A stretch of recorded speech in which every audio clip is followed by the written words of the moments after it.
Get ready to talk about some dead Welsh kings and cry over our dads. This week we're talking about The Raven Cycle by Maggie Stiefvater.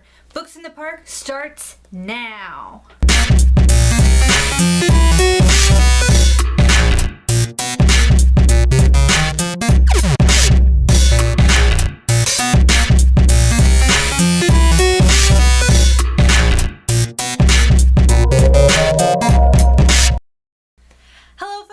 And welcome to Books in the Park! Christmas season is upon us and I have donned my gay apparel, which is basically just a hat. Oh, wait, hold on, 1 second. Ah, yeah, now we're festive. Alright. Just oozing Christmas spirit right now. Like I got baby Jesus' tears coming out my pores. Yeah, I might have taken that one a little too far. Today we're going to be talking about a series that needs to go at the top of your Christmas wish list. The Raven Cycle by Maggie Stiefvater. Stiefvater? Stiefvater. God, okay. Anyway, it's a paranormal book series about ghosts, psychics, and Welsh mythology with a colorful and complex array of characters who are pitted against the forces of the supernatural and fate itself. The series currently consists of 3 books, The Raven Boys, The Dream Thieves, and Blue Lily, Lily Blue. The 4th and final installment of the series, The Raven King, is set to come out this April. The protagonist of our series is Blue Sargent, a girl born into a poor family who pride themselves on being seers of spirits and predictors of the future. Which would be really super cool if she could also see the spirits, but she can't. She's the only member of her very crowded house that doesn't have any psychic abilities whatsoever. To make matters even worse, being from a family of seers, Blue's been giving a pretty grim prediction of her future. When she kisses her true love, he will die. Ugh, Alicia, this sounds like some sappy, fluffy Twilight bullshit. I know. Hold up, just bear with me a second. Because of this prediction, she's made it a point to stay away from boys, especially who she calls the Raven Boys, the prep school kids who go to Aglionby Academy in her hometown of Henrietta, Virginia. The Aglionby boys have a notorious reputation for flaunting their entitlement all throughout Henrietta, and being from a poor family, that's about the last thing that Blue wants to deal with. However, through a series of fateful circumstances, she comes to befriend a group of the Raven Boys who are on a mission to find the long-deceased Welsh king, Owen Glendower. Legend has it that whoever finds Glendower's tomb and wakes him from his century-long sleep will be granted a favor of their choosing. With this information, Blue sets off with her 4 male companions to find Glendower's tomb, using the little research and spiritual guidance they have at their disposal. The characters in this series are very richly written, especially Blue and the Raven Boys.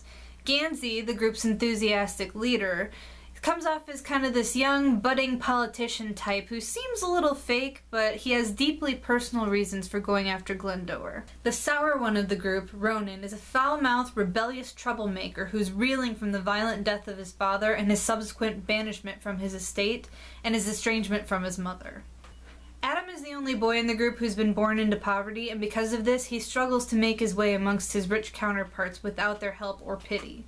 He has very deep-seated insecurities about where he's from and who he's become and what he'll be when he decides to eventually leave Henrietta. And finally, there's Noah, the group's most elusive member, who is shy and a little reclusive, but still remains unwaveringly loyal to his friends. All these characters are really well written and are given a lot of individual focus throughout the book. Even the adult characters are extremely well written, which is kind of rare in YA. They sometimes come off as like caricatures of adult characters, but in this one, it's really good.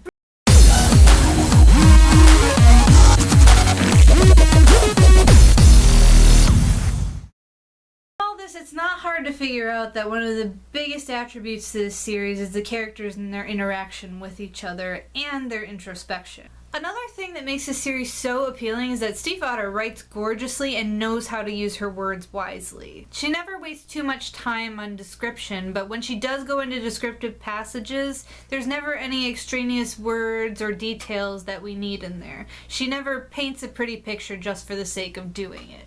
A lot of authors today like to paint these verbose pictures just because they can, not because it has any bearing on the story, but Stiefvater manages to paint beautiful pictures and have them relate back to what the characters are doing and their own introspection at the same time. And she never uses too many words, too many descriptive language passages, just enough to get her point across. And she's able to weave together a really nice picture.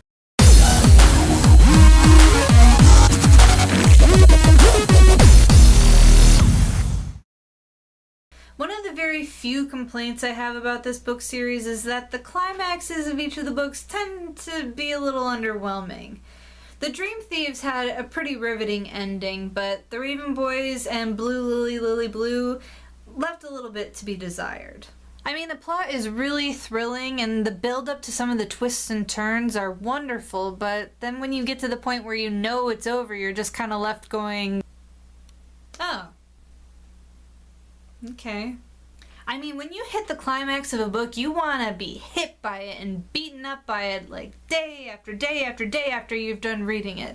And these kind of didn't have that effect on me.